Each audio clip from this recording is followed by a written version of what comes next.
महाभारत की इस अनोखी यात्रा में आज हम पहुंच चुके हैं उस निर्णायक क्षण पर, जहां दो महान धनुर्धरों की टक्कर ने इतिहास की दिशा तय की। एक ओर अर्जुन, गुरु द्रोणाचार्य का प्रिय शिष्य, पराक्रम और मर्यादा का प्रतीक, और दूसरी ओर कर्ण, सूर्यपुत्र, जन्म से वीर, किंतु जीवन भर अपमान और तिरस्कार से जूझता एक अदम्य योद्धा। इस महान प्रतियोगिता में केवल धनुषबाण की टक्कर नहीं थी, यह था सम्मान बनाम उपेक्षा का युद्ध, जन्म बनाम कर्म का संघर्ष और नियति बनाम पुरुषार्थ का महामिलन। आज हम देखेंगे कैसे दरबार में उठी एक चुनौती ने संपूर्ण कौरव और पांडव वंश को स्तब्ध कर दिया। कैसे कर्ण का आगमन अर्जुन के लिए पहली असली परीक्षा बन गया, और कैसे यह प्रतियोगिता महाभारत के भविष्य का संकेत बन गई। तो आइए समय का चक्र थोड़ा पीछे घुमाते हैं और चलते हैं उस सभा में, जहां भाग्य ने एक नई कहानी लिखनी शुरू कर दी थी। धूप की कोमल किरणें हस्तिनापुर के राजमहल की स्वर्णिम गुंबदों पर नृत्य कर रही थी। चारों ओर उल्लास का वातावरण था। राजपथों पर रंग बिरंगे ध्वज लहरा रहे थे, जैसे आकाश स्वयं भी इस दिन की गरिमा को नमन कर रहा हो। आज हस्तिनापुर की जनता के लिए एक विशेष दिन था। गुरु द्रोणाचार्य द्वारा आयोजित शस्त्रकला प्रतियोगिता, वह प्रतियोगिता जो राजकुमारों की वर्षों की साधना का प्रत्यक्ष प्रमाण बनने वाली थी। आज निर्णय होना था, कौन सबसे श्रेष्ठ धनुर्धर है, कौन सबसे पराक्रमी योद्धा है। नगर के कोने कोने से नर नारी, वृद्ध जवान, ब्राह्मण, व्यापारी सभी स्वर्ण मंडप के चारों ओर एकत्रित हो रहे थे। वज्र निर्मित ऊंचे मंच पर हस्तिनापुर के महाराज धृतराष्ट्र, विदुर, भीष्म पितामह, गांधारी और कौरवों तथा पांडवों के गुरु महर्षि द्रोणाचार्य ससम्मान विराजमान थे। शंखनाद हुआ, सभा का शुभारंभ हुआ।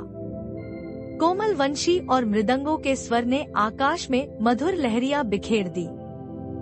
भीष्म पितामह ने सभा को संबोधित किया, हे सभासदों, आज हम सभी इस पवित्र भूमि पर एकत्रित हुए हैं, जहां हस्तिनापुर के भावी रक्षक, हमारे वीर राजकुमार, अपने शौर्य और विद्या का प्रदर्शन करेंगे। ये केवल शस्त्रों की प्रतियोगिता नहीं है, यह धर्म, नीति और पराक्रम की परीक्षा है। सभा धर्म की जय हो के नारों से गूंज उठी। द्रोणाचार्य ने मंद मुस्कान के साथ संकेत किया। पांडव और कौरव क्रमशः अपने शस्त्रागार से निकलते हुए भव्य मंच पर आए। हर कोई उनकी छवि देखकर मुग्ध हो गया। दुर्योधन के नेत्रों में गर्व और अभिमान की चमक थी। भीम बल से भरे हुए थे, जैसे स्वयं वायुदेव का अवतार। युधिष्ठिर का मुख तेज और संयम से दमक रहा था। नकुल और सहदेव सौंदर्य और संतुलन के प्रतीक लग रहे थे। और अंत में अर्जुन, जिसकी चाल में अपूर्व निश्चय और whose face glowed with divine confidence। सभा में हलचल सी मच गई। लोग एक दूसरे से कहने लगे, देखो, वही तो है अर्जुन, गुरु द्रोण का सबसे प्रिय शिष्य। प्रतियोगिता प्रारंभ हुई। द्रोणाचार्य ने सर्वप्रथम तीरंदाजी का प्रदर्शन आरंभ करने का आदेश दिया। सबसे पहले दुर्योधन और उसके भाई क्रमशः अपने कौशल का प्रदर्शन करने लगे। दुर्योधन ने तलवारबाजी में अद्भुत कौशल दिखाया। दुःशासन ने गदायुद्ध में अपनी शक्ति का परिचय दिया। विकर्ण, सुबाहु और अन्य भाइयों ने भी विविध अस्त्र शस्त्र संचालन में महारत दिखाई। सभा प्रसन्न थी, किंतु उनकी दृष्टियां किसी और की प्रतीक्षा कर रही थी। द्रोणाचार्य ने धीरे से संकेत किया, अर्जुन। सभा जैसे एक क्षण को थाम कर रख दी गई।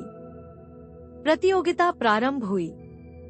द्रोणाचार्य ने सर्वप्रथम तीरंदाजी का प्रदर्शन आरंभ करने का आदेश दिया। सबसे पहले दुर्योधन और उसके भाई क्रमशः अपने कौशल का प्रदर्शन करने लगे। दुर्योधन ने तलवारबाजी में अद्भुत कौशल दिखाया। दुःशासन ने गदायुद्ध में अपनी शक्ति का परिचय दिया। विकर्ण, सुबाहु और अन्य भाइयों ने भी विविध अस्त्र शस्त्र संचालन में महारत दिखाई। सभा प्रसन्न थी, किंतु उनकी दृष्टियां किसी और की प्रतीक्षा कर रही थी। द्रोणाचार्य ने धीरे से संकेत किया, अर्जुन। सभा जैसे एक क्षण को थाम कर रख दी गई। अर्जुन ने साष्टांग द्रोणाचार्य को प्रणाम किया, फिर महाराज धृतराष्ट्र और भीष्म पितामह को अभिवादन करके मंच के बीचों बीच खड़ा हो गया। उसके धनुष गांडीव की चमक से सूर्य की किरणें भी फीकी पड़ रही थी। द्रोणाचार्य ने आदेश दिया, पुत्र चलाओ वह जो किसी ने अब तक नहीं चलाया। अर्जुन ने झुककर आज्ञा स्वीकार की और फिर जलती हुई दीपों की रेखा पर तीर चलाया। एक भी दीपक बुझा नहीं। हवा में उड़ती तीलियों को निशाना बनाया। हर तीलियां तीर की नोक पर आकर टिक गईं। एक ही तीर से तीनों दिशाओं में रखे लक्ष्य भेद डाले। सभा विस्मय से भर उठी। चारों ओर से गूंज उठी, अद्भुत, अतुलनीय। यह बालक तो स्वयं धनुर्धर देवता का अवतार जान पड़ता है। भीष्म पितामह के नेत्रों में गर्व के आंसू थे। धृतराष्ट्र ने सिर हिलाकर अनुमोदन दिया। द्रोणाचार्य मुस्कुरा रहे थे, जैसे उनकी वर्षों की तपस्या आज फलीभूत हो रही थी। सभा में बैठे छोटे छोटे बालक अर्जुन को देखकर तन्मय हो गए। वृद्ध ब्राह्मण मंत्रमुग्ध हो श्लोक गुनगुना रहे थे। वीरांगनाएं पुष्पवर्षा करने लगी। कौरवों के हृदय में ईर्ष्या की ज्वाला धधकने लगी थी। दुर्योधन के नेत्रों में ईर्ष्या और क्रोध का मिश्रण झलकने लगा। दुशासन ने कुहासे भरे स्वर में फुफकारा, यह प्रतियोगिता नहीं, एक दिखावा है। किंतु भीम ने ताली बजाकर कहा, धैर्य धारण करो भाई। श्रेष्ठता को स्वीकारना भी वीरता का गुण है। जैसे ही अर्जुन को विजेता घोषित करने का समय आया, अचानक सभा द्वार की ओर हलचल हुई। भीड़ हटने लगी। दरबारियों के बीच खलबली मच गई। गुरु द्रोण और भीष्म पितामह ने अपने आसनों पर तनिक आगे झुककर देखने का प्रयास किया। और तब एक दिव्य प्रकाश पुंज के समान एक योद्धा सभा में प्रवेश करता है। उसका माथा तेजस्वी, उसकी चाल सिंह समान गर्वीली, उसके शरीर पर स्वर्णिम कवच और कुंडल दमक रहे थे। उसका नाम था कर्ण। सभा के विशाल द्वारों पर खड़ा वह योद्धा मानो सूर्य की किरणों को भी चुनौती दे रहा था। उसके स्वर्णिम कवच से प्रकाश ऐसे फूट रहा था जैसे स्वयं देवताओं ने उसे गढ़ा हो। उसकी चाल में अविरल गर्व और अविचल विश्वास था। प्रत्येक चरण के साथ उसकी उपस्थिति और भी भारी होती जाती थी। सभा में सन्नाटा छा गया था। सभी दृष्टियां उस पर केंद्रित थी। कौन है यह? कहां से आया है? इसकी तेजस्विता किस वंश का परिचायक है? भीष्म पितामह ने गंभीर स्वर में पूछा, हे वीर, अपना परिचय दो। कौन हो तुम? किस कुल के हो? कर्ण ने सभा के मध्य पहुंचते हुए गंभीर स्वर में उत्तर दिया, हे कुरुवंशियों, मैं भी एक धनुर्धर हूँ। मैं भी आज इस प्रतियोगिता में भाग लेना चाहता हूँ। मुझे भी अवसर दीजिए जिससे मैं अपने शस्त्र कौशल का प्रदर्शन कर सकूं। उसकी आवाज में आत्मविश्वास था और आंखों में ज्वाला। कर्ण ने बिना किसी भय या संकोच के अर्जुन की ओर देखा। वह न तो अर्जुन के कौशल से चकित था, न कौरवों के राजसी ठाठ से भयभीत। उसकी दृष्टि सीधी अर्जुन के नेत्रों से टकराई, निर्विकार, निर्भीक। सभा में एक बेचैनी फैल गई।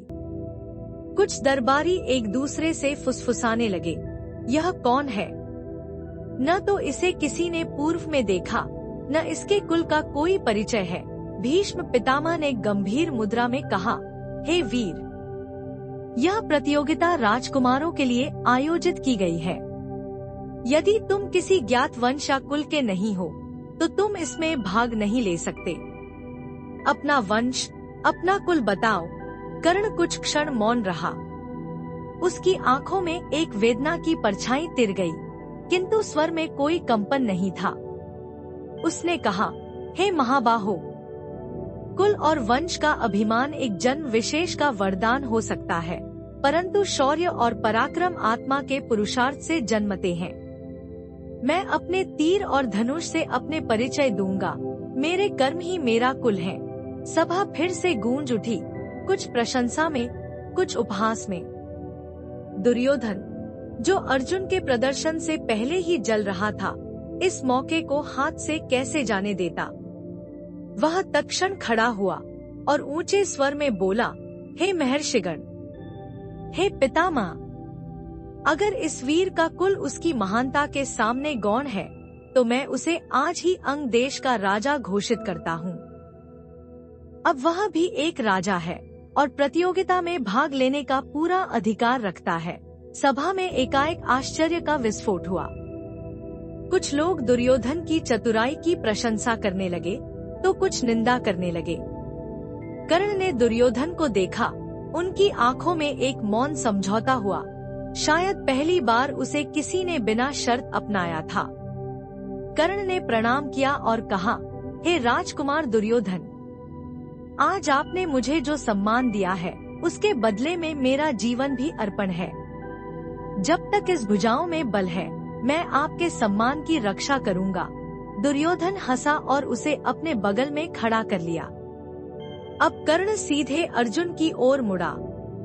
उसकी आंखों में चुनौती की चमक थी। उसने गर्व से कहा, हे अर्जुन, जो कौशल तुमने दिखाया वह प्रशंसनीय है, किंतु क्या तुम मेरे सामने टिक पाओगे? क्या तुम मेरे साथ शस्त्रकला में प्रतिस्पर्धा करने का साहस रखते हो? सभा एक बार फिर शोर से भर उठी।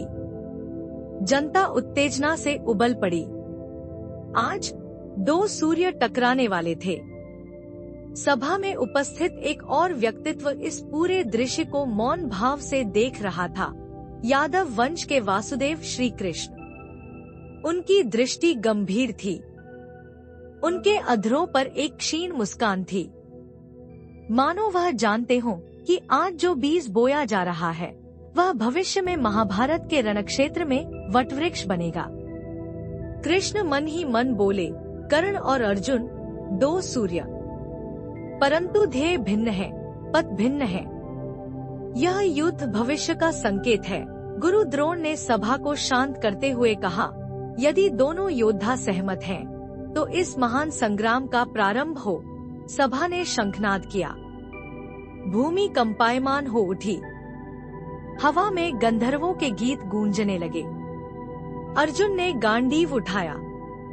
कर्ण ने भी अपना धनुष उठाया, एक विशेष प्रकार का विशाल भारी धनुष जो उसके बाहुबल की गवाही दे रहा था।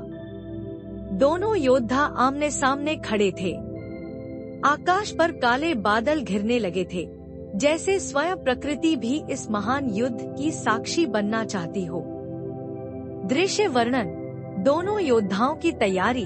अर्जुन ने आंखें मूंदकर गुरु को नमन किया। कर्ण ने सूर्य को प्रणाम किया। दोनों के नेत्रों में केवल लक्ष्य था, विजय। धरती थर्राई। सभा की धड़कनें थमी। हर कोई सांस रोके इस महासंग्राम की प्रतीक्षा कर रहा था। परंतु तभी सभा के एक कोने से धीमा किंतु प्रभावशाली स्वर उठा, रुको। यह वाक्य भीम का था। उसने उपहास करते हुए कहा, हे कर्ण, अर्जुन का सामना करने से पूर्व पहले अपने कुल का प्रमाण दो। तुम तो सूत पुत्र हो, सारथी के पुत्र। राजकुमार अर्जुन से तुम्हारा कोई मेल नहीं। युद्ध समान योग्यों में होता है। सभा में उपहास की लहर दौड़ गई। कर्ण का चेहरा क्रोध और अपमान से लाल हो गया। वह क्षण जब उसकी आत्मा में एक गहरी दरार पड़ गई थी। वह क्षण जब उसकी दृष्टि में संसार के न्याय और अन्याय की रेखाएं स्पष्ट हो गई थी। कर्ण ने कांपते स्वर में कहा, हे भीम, जन्म से बड़ा कोई नहीं होता, कर्म से महानता प्राप्त होती है। यदि मेरी मातृभूमि मुझे सूत पुत्र कहती है, तो गर्व है मुझे इस उपाधि पर। किंतु याद रखो, आज मैं अंग का राजा हूँ। और एक राजा का सामना एक राजकुमार से करना धर्मसम्मत है। सभा फिर से स्तब्ध हो गई। कृष्ण ने आंखें मूंदकर एक गहरा श्वास लिया। यह युद्ध अब केवल दो धनुर्धरों का युद्ध नहीं रहा था, यह स्वाभिमान और अपमान का युद्ध बन चुका था। अर्जुन ने गांडीव उठाया, कर्ण ने भी धनुष कस लिया। तीर कमानों पर चढ़ चुके थे। आकाश में बिजली कौंधी, पृथ्वी कांप उठी। हवा में एक अजीब सी गंध भर गई, जैसे रक्त की। परंतु तभी रात का समय हो गया था। गुरु द्रोण ने घोषणा की, आज का समय समाप्त हुआ। सूर्यास्त के पश्चात शस्त्र चलाना अधर्म है। यह युद्ध अब किसी अन्य दिन लड़ा जाएगा। सभा में निराशा भर गई। परंतु सब जान चुके थे, हस्तिनापुर के आकाश में अब दो ध्रुव बन चुके हैं, कर्ण और अर्जुन। सभा के कोने कोने में एक विचित्र सी चुप्पी छा गई थी। अभी कुछ क्षण पूर्व जहां वीरता का गर्जन था, अब वहां अविश्वास और संदेह का कुहासा मंडरा रहा था। कर्ण के भीतर एक तूफान उठ रहा था। उसके तन से पसीने की बूंदें टपक रही थी, परंतु उसका चेहरा कठोर और अडिग था। उसके होंठ कसकर भींचे हुए थे। उसकी आंखों में अपमान की आग दहक रही थी। भीम ने व्यंग्य से कहा, हे सूत पुत्र, इस सभा में खड़े होने का तुम्हें कोई अधिकार नहीं। यहाँ केवल राजपुत्रों और कुलीन वंशजों का स्थान है। तुम तो किसी रथवान के पुत्र हो, एक सारथी के गर्भ से जन्मा। तुम केवल रथ हाँकने योग्य हो, युद्ध करने योग्य नहीं। सभा में एक क्षण के लिए तिलमिलाहट फैल गई। कुछ हंसी, कुछ फुसफुसाहटें और कुछ तिरस्कार भरी दृष्टियां। कर्ण के लिए यह एक विषघट बन गया था। कर्ण का मन चीत्कार कर उठा। उसकी आत्मा घायल हो गई थी। क्या मेरा जन्म ही मेरा अपराध है? क्या पुरुषार्थ का कोई मूल्य नहीं? क्या मेरी साधना, मेरा परिश्रम, मेरा शौर्य केवल इसलिए व्यर्थ है क्योंकि मैं सूत पुत्र कहलाता हूँ? उसने अपनी मुट्ठियां भींच ली। हृदय में एक ज्वाला भड़क उठी, एक ऐसी आग जो उसे जीवन भर भस्माती रहेगी। परंतु कर्ण झुका नहीं। वह गर्जना करता हुआ बोला, हे भीम, यदि कुल से ही महानता मापी जाती तो इतिहास वीरों से नहीं, केवल कुलों से भरा होता। यदि तुम में साहस है तो मुझसे युद्ध करो। देखो कौन अपने पराक्रम से श्रेष्ठ सिद्ध होता है। शब्दों के बाण चलाना आसान है, परंतु रणभूमि में खड़ा रहना वीरता मांगता है। सभा एक क्षण को फिर शांत हो गई। कर्ण की वाणी में ऐसा तेज था कि उसके विरोधी भी मौन हो गए। दुर्योधन, जो पहले ही कर्ण में अपना सबसे बड़ा हथियार देख चुका था, आगे बढ़ा और कर्ण का हाथ थामते हुए बोला, हे कर्ण, तुम मेरे सखा हो। तुम्हारा अपमान मेरा अपमान है। जब तक मेरी भुजाएं चलती हैं, कोई भी तुम्हारे कुल पर अंगुली उठाने का साहस नहीं करेगा। तुम्हारा जन्म चाहे जहां हुआ हो, तुम्हारी महानता तुम्हारे कर्मों से सिद्ध होगी। कुरुवंश के समक्ष मैं यह प्रतिज्ञा करता हूँ, तुम मेरे सबसे प्रिय मित्र और समकक्ष हो।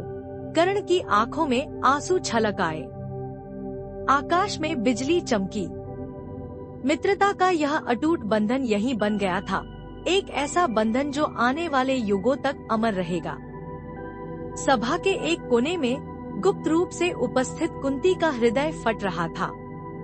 वह जानती थी यह कर्ण कोई और नहीं, उसका अपना पुत्र था। वह जो अविवाहित अवस्था में सूर्य देव के वरदान से उत्पन्न हुआ था, वह जिसे वह समाज के भय से त्याग कर गंगा में बहा आई थी।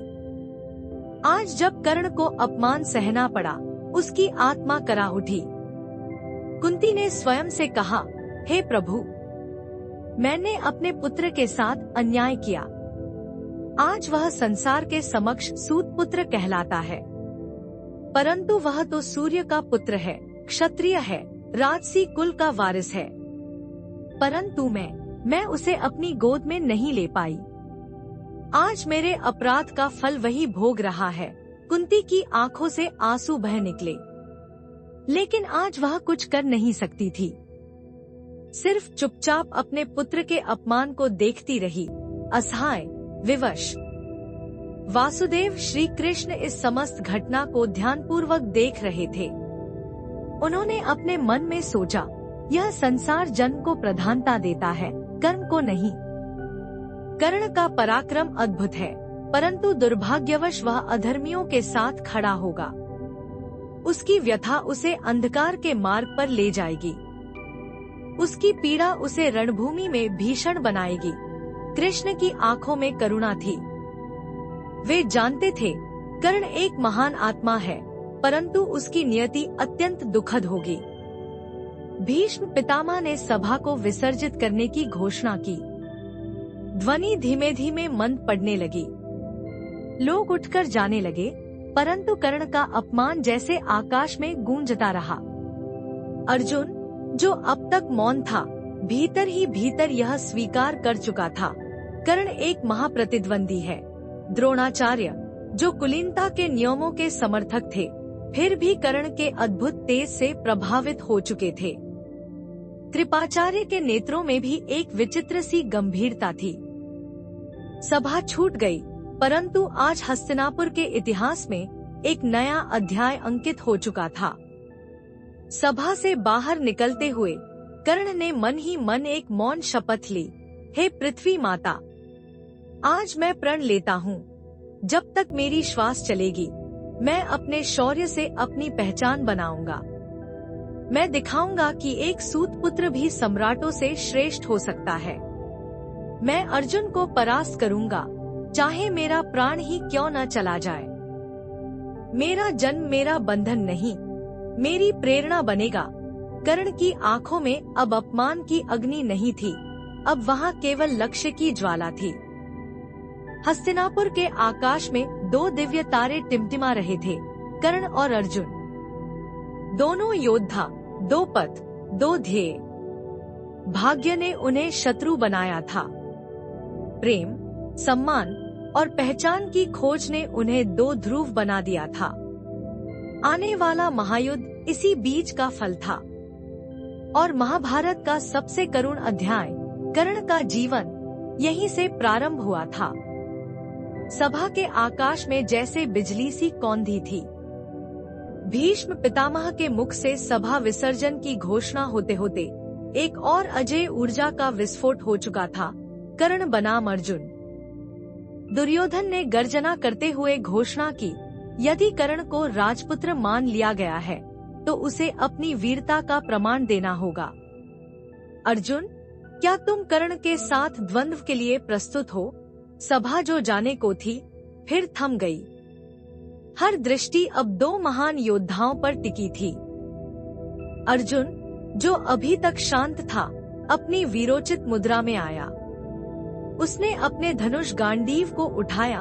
उसकी डोरी की खींच से आकाश में एक झंकार गूंज उठी, जैसे बादल गर्जना कर रहे हों।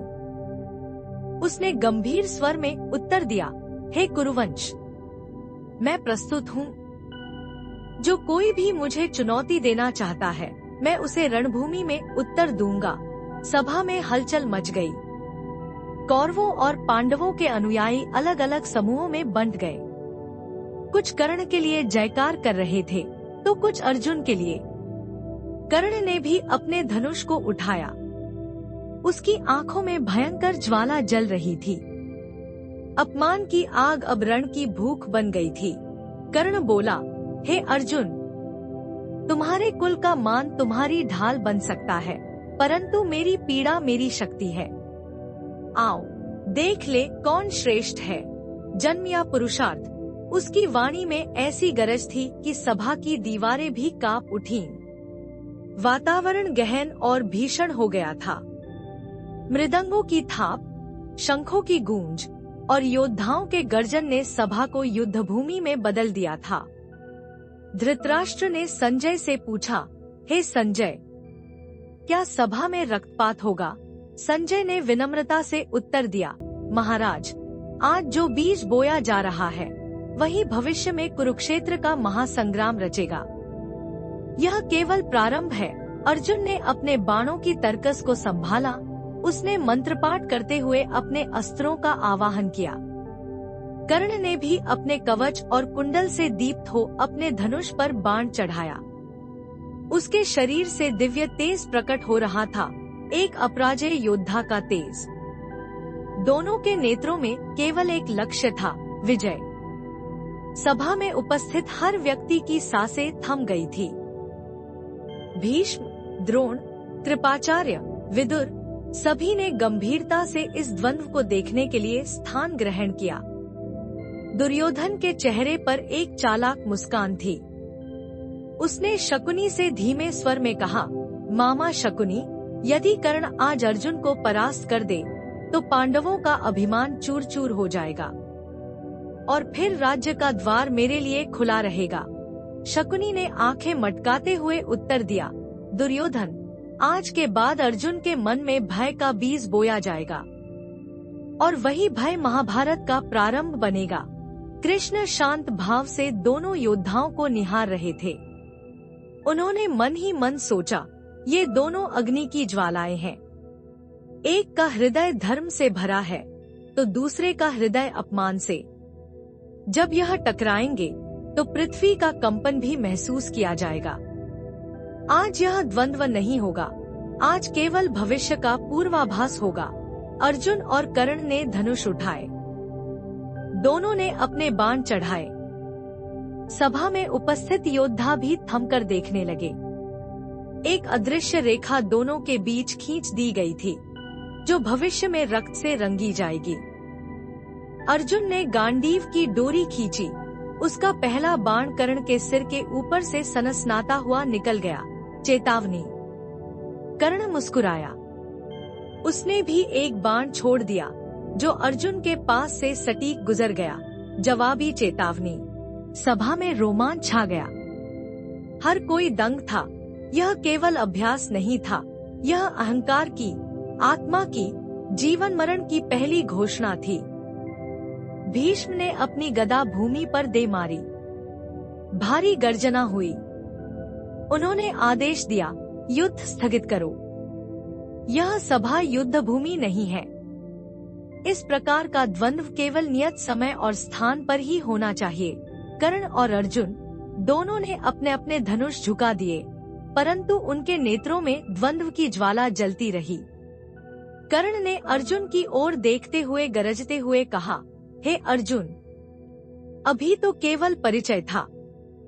असली युद्ध उस दिन होगा जब रणभूमि सजेगी और पृथ्वी भी हमारे शौर्य से कांप उठेगी।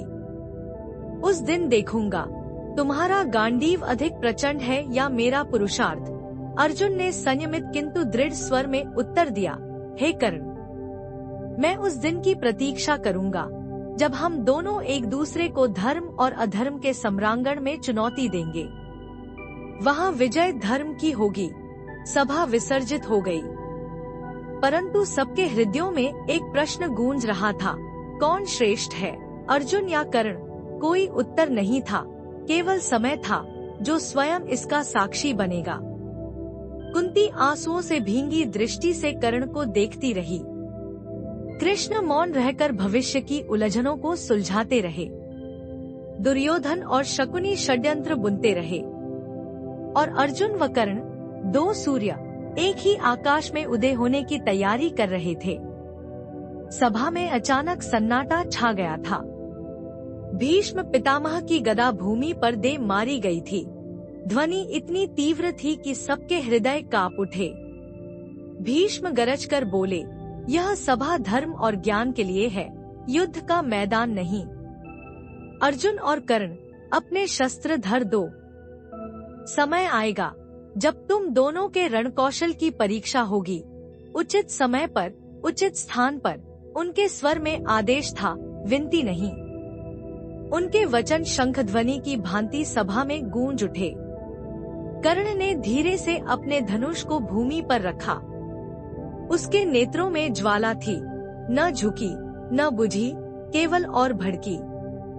अर्जुन ने भी अपने गांडीव को धीमे से नीचे किया, परंतु उसका हृदय शांत नहीं था। उसकी आत्मा में कुछ नया जाग उठा था, एक अदृश्य शत्रु से टकराने की अदम्य इच्छा। 2 योद्धा, 2 तप्त अग्नियां, 2 अनकहे वचन आज एक असंगत विराम में बंध गए थे। सभा के हर कोने में कानाफूसी शुरू हो गई। राजाओं के बीच चर्चा थी, कर्ण अद्भुत योद्धा है, परंतु अर्जुन भी अपराजय है। ये दोनों भविष्य में क्या लाएंगे? धृतराष्ट्र, जो सब कुछ संजय के माध्यम से देख रहे थे, गहन चिंता में डूबे थे। विदुर ने धीमे से कहा, महाराज, जो कुछ आज रोका गया है वह कल अनंत रक्तपात में फूटेगा, क्योंकि जहाँ अभिमान और प्रतिशोध मिलते हैं वहाँ युद्ध निश्चित है। कृष्ण मौन थे। उनकी दृष्टि दूर कहीं समय की रेखाओं में उलझी थी। वे जानते थे यह मात्र क्षणिक विराम है। महाभारत की महागाथा का बीज आज बो दिया गया था। उन्होंने मन ही मन सोचा, कभी कभी युद्ध से बड़ा युद्ध मन में लड़ा जाता है। आज कर्ण और अर्जुन दोनों के हृदयों में युद्ध प्रारंभ हो चुका है। बाहरी रणभूमि तो केवल उसकी प्रतिध्वनि होगी, कर्ण के भीतर आग धधक रही थी। उसने स्वयं से वचन लिया, मैं अर्जुन को परास्त करूंगा, चाहे जितना समय लगे, चाहे जितनी पीड़ा सहनी पड़े। मेरा अस्तित्व ही मेरा उत्तर है। वह जानता था सभाजन उसे कभी पूरा स्वीकार नहीं करेंगे, लेकिन वह भी जानता था विजय ही उसे न्याय दिला सकती थी। सिर्फ विजय। उसने अपने कवच कुंडल को छूकर शपथ ली। अर्जुन शांत था बाहर से, पर भीतर एक तूफान उठ चुका था। कर्ण के शब्दों ने उसे गहरे आहत किया था। उसने स्वयं से प्रण लिया, मैं धर्म के पथ से विचलित नहीं होऊंगा। मेरा लक्ष्य केवल युद्ध नहीं, धर्म की स्थापना है। जब समय आएगा मैं कर्ण को परास्त करूंगा, न अहंकार से, न क्रोध से, बल्कि धर्म की रक्षा के लिए। उसकी उंगलियां गांडीव की डोरी पर अनायास फिरने लगीं, जैसे अनजाने में युद्ध का संगीत रच रही हो। सभा के एक कोने में बैठी द्रौपदी भी इस दृश्य को देख रही थी। उसके मन में एक रहस्यमय आशंका ने जन्म लिया। कर्ण में वीरता है, परंतु उसकी आंखों में क्रोध है। अर्जुन में साहस है, पर उसकी आत्मा शुद्ध है। क्या यह द्वंद्व भविष्य को रक्तरंजित कर देगा? उसने पल भर के लिए कृष्ण की ओर देखा, जैसे भविष्य को पढ़ने की याचना कर रही हो। कृष्ण ने सिर झुका लिया। उत्तर देने का समय अभी नहीं था। कुंती के आंसू बह रहे थे। उसकी ममता चीख रही थी, हे देवताओं, यह मेरा पुत्र है कर्ण, पर मैं उसे पुत्र नहीं पुकार सकती। और मेरा दूसरा पुत्र अर्जुन उसी के विरुद्ध युद्ध करेगा। मेरा हृदय इस विभाजन को कैसे सह पाएगा?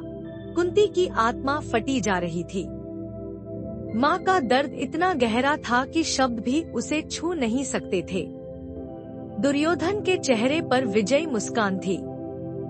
उसने मन ही मन सोचा, अब कर्ण मेरे साथ है। अर्जुन को हराने के लिए मेरा सबसे प्रबल अस्त्र मिल चुका है। पांडवों का अभिमान अब शीघ्र चूर होगा। उसने अपने मित्र कर्ण के कंधे पर हाथ रखकर कहा, हे महारथी, अब से तू मेरे भाई के समान है। जो सम्मान मुझे मिलेगा वह तुझे भी मिलेगा। मैं तेरा सदा रक्षक रहूंगा। कर्ण ने सिर झुकाकर इस मित्रता को स्वीकार किया, परंतु कहीं न कहीं उसका हृदय जानता था कि यह मित्रता भी राजनीति की डोर से बंधी थी। भीष्म ने गंभीर स्वर में कहा, सभा आज यही समाप्त होती है, पर स्मरण रहे, धर्म की रक्षा सबसे बड़ा कर्तव्य है। जो इस पथ से विचलित होगा उसका पतन निश्चित है। धीरे धीरे राजाओं और वीरों ने सभा छोड़नी शुरू की, परंतु हर किसी के हृदय में द्वंद्व की चिंगारी जल चुकी थी। जब सूरज डूबा, हस्तिनापुर की गलियां मौन थी। हवा में एक विचित्र भय था, जैसे कोई अदृश्य तूफान आने वाला हो। कर्ण अकेला नदी के किनारे बैठा था। वह जल की ओर देख रहा था। उसकी परछाई टूटी फूटी दिखाई दे रही थी, जैसे उसका स्वयं का जीवन बिखरा हो। दूसरी ओर अर्जुन अपने गुरु द्रोणाचार्य के चरणों में बैठा था। द्रोण ने उसके सिर पर हाथ रखकर आशीर्वाद दिया। हे अर्जुन, धैर्य रखो। विजय सदा धर्म के साथ होती है। संध्या के आकाश में तारे चमक उठे थे, जैसे देवता भी गवाह बनना चाहते हों उस महायुद्ध के, जिसकी शुरुआत आज चुपचाप हो चुकी थी। कृष्ण दूर खड़े होकर मुस्कुराए, एक रहस्यमयी गहरी मुस्कान, जैसे वे जानते हों कि यह केवल प्रारंभ था। असली रण अभी बाकी था, और वह रण समस्त युगों को हिला देगा। संध्या की गहराती छाया में जब हस्तिनापुर की दीवारों पर थकी हुई धूप अंतिम बार टिमटिमाई, तब समय स्वयं थम गया था, जैसे समस्त सृष्टि उस एक क्षण में अपनी सांस रोके बैठी थी। जहां सभा से लौटते योद्धाओं के पच्चापों ने पृथ्वी पर अनदेखे अदृश्य युद्धों के बीज बो दिए थे। कर्ण, जो अपने भीतर अपमान की आग और जन्म की गुत्थी का गहन शूल लिए आगे बढ़ रहा था, अपनी मुट्ठी भींचे नेत्रों में अनकहा प्रण लेकर दुर्योधन के समर्पण और अपनी मित्रता को धर्म के आवरण में लपेटने की निःशब्द कला में डूबा हुआ था, जबकि अर्जुन अपने गांडीव के स्पर्श में धर्म और गर्व के मिलन का संकल्प लिए भीतर उठती अनजान असुरक्षाओं से जूझते हुए गुरु द्रोण के वचनों और कृष्ण की मौन दृष्टि में अपने कर्तव्य की व्याख्या खोज रहा था।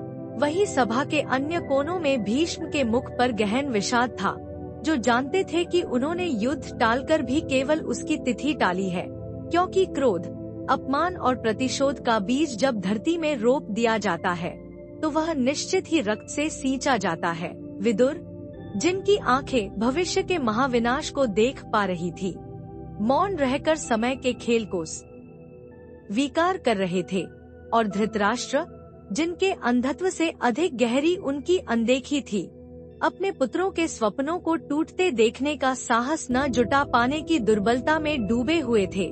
और वहीं द्रौपदी, जो इस अदृश्य युद्ध की प्रथम आग्रही बनने वाली थी, अपने भीतर एक अनकही चेतावनी की ज्वाला अनुभव कर रही थी। उसकी आंखों में अर्जुन के लिए चिंता थी, पर कहीं गहराई में एक भय भी कि जिस युद्ध का बीज आज बोया गया है, उसमें केवल पुरुषों का ही नहीं, स्त्रियों का भी रक्त बहेगा। वहीं कुंती, जो पुत्रमता और धर्ममता के द्वंद्व में बंधी थी, अकेले अपने महल की अंधेरी कोठरी में बैठकर नदियों की तरह बहते आंसुओं में अपनी पीड़ा का विलोम कर रही थी, क्योंकि वह जानती थी कि जब उसका जन्मजात पुत्र और पालित पुत्र आमने सामने आएंगे तो उसके हृदय के दोनों टुकड़े एक साथ चूर हो जाएंगे। और उस क्षण कृष्ण, जो सब कुछ जानते हुए भी समय की मर्यादा का पालन कर रहे थे, हस्तिनापुर की ऊंची प्राचीरों से बाहर चुपचाप खड़े थे।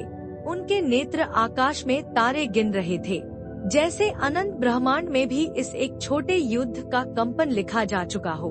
वे मुस्कुराए नहीं, पर उनका मौन कह रहा था, बीज बो दिया गया है, महाभारत का बीज, जो धर्म और अधर्म, प्रेम और प्रतिशोध, त्याग और अहंकार के रक्त से फलने फूलने वाला है।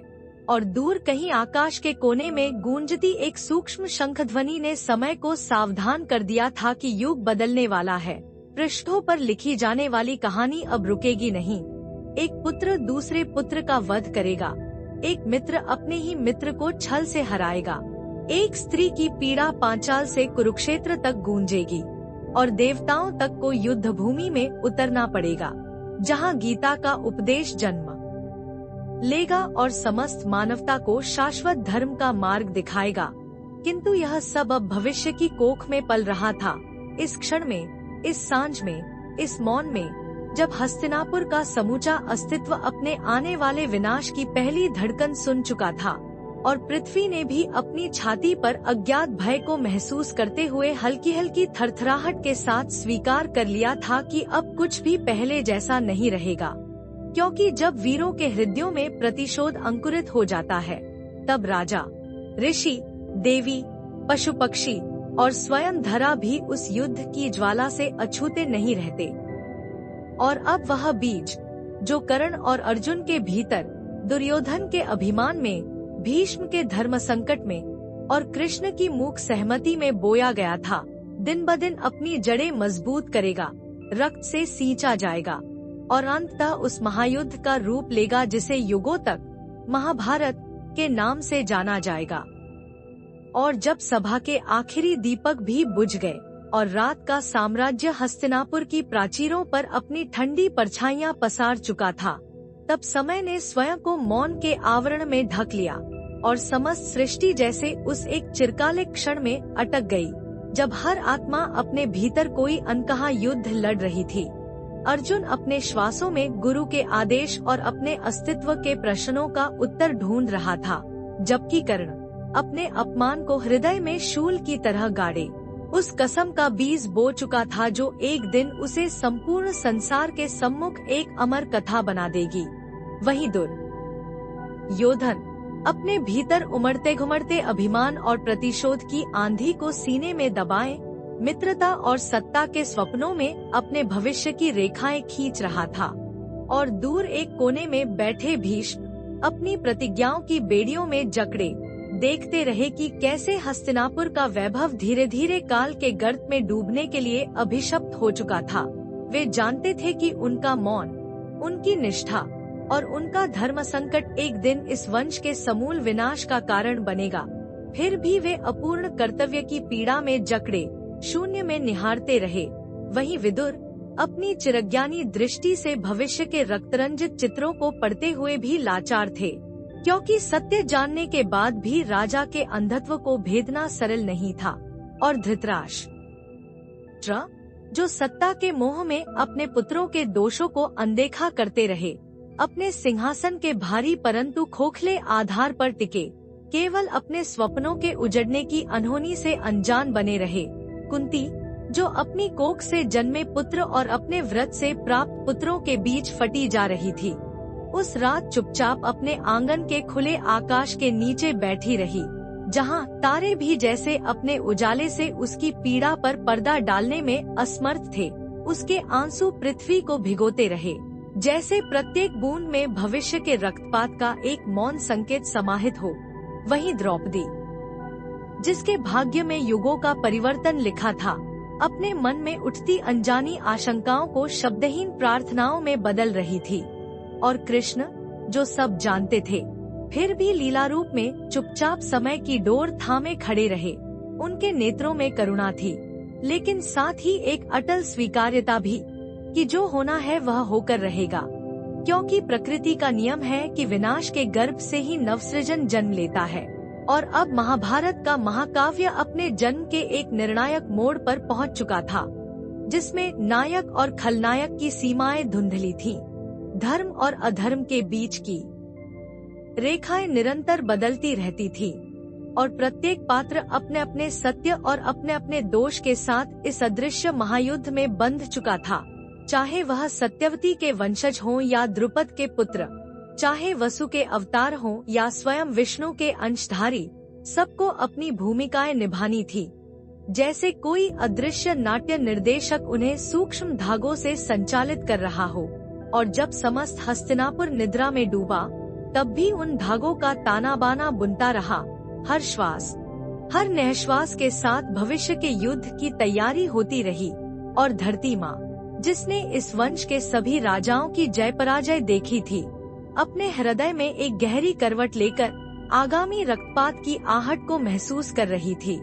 उसकी थरथराती सांसों में एक चेतावनी थी कि समय अब स्थिर नहीं रहेगा, और जब सूर्य अपनी अगली प्रभा बिखेरेगा तो उसके किरणों में केवल प्रकाश नहीं होगा, बल्कि अंधकार के बीज भी होंगे, जो मानवता को धर्म, त्याग, बलिदान और सत्य की अग्नि में तपाकर नया स्वरूप देंगे।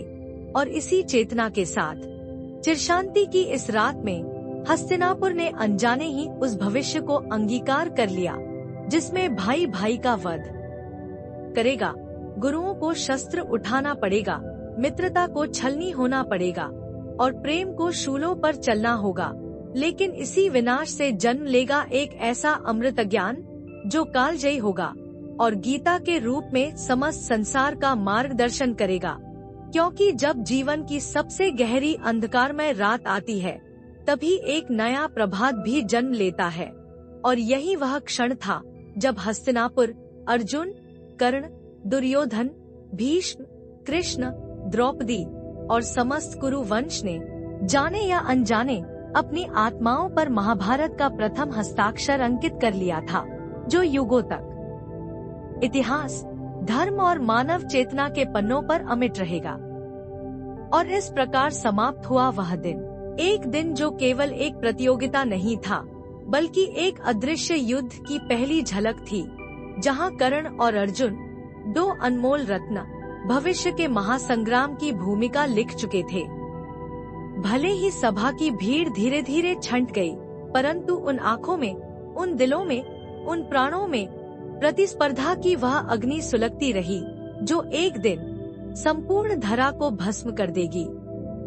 कर्ण के मौन प्रण, अर्जुन की अंतरात्मा का द्वंद्व और गुरु द्रोणाचार्य के नेत्रों की चिंता, सब कुछ एक ऐसी यात्रा की शुरुआत थी, जहां धर्म, अधर्म, प्रेम और प्रतिशोध एक दूसरे से टकराएंगे।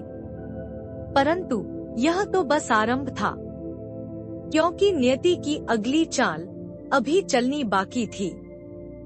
कौरवों की हृदयों में जलती ईर्ष्या की अग्नि जल्द ही एक षड्यंत्र का रूप लेगी, एक षड्यंत्र जो इतिहास के पन्नों में लक्ष्यगृह के नाम से अंकित होगा, जहां आग की लपटों में सपनों को जलाया जाएगा, जहां भाईचारे के मुखौटे के पीछे धोखे की मुस्कान छुपी होगी, जहां न्याय और अन्याय के बीच की रेखा एक पल में राख बन जाएगी। तो तैयार हो जाइए, क्योंकि अगले अध्याय में हम प्रवेश करेंगे उस षड्यंत्र के द्वार में, जहां हर छाया में एक धोखा है, हर मुस्कान के पीछे एक षड्यंत्र है। Screen fades to black slowly, teaser text appears with powerful music rise coming soon. Episode 11, Lakshyagriha, अग्नि का षड्यंत्र, जहां नियति लिखेगी अग्निपथ की शुरुआत और इतिहास की नींव काम उठेगी।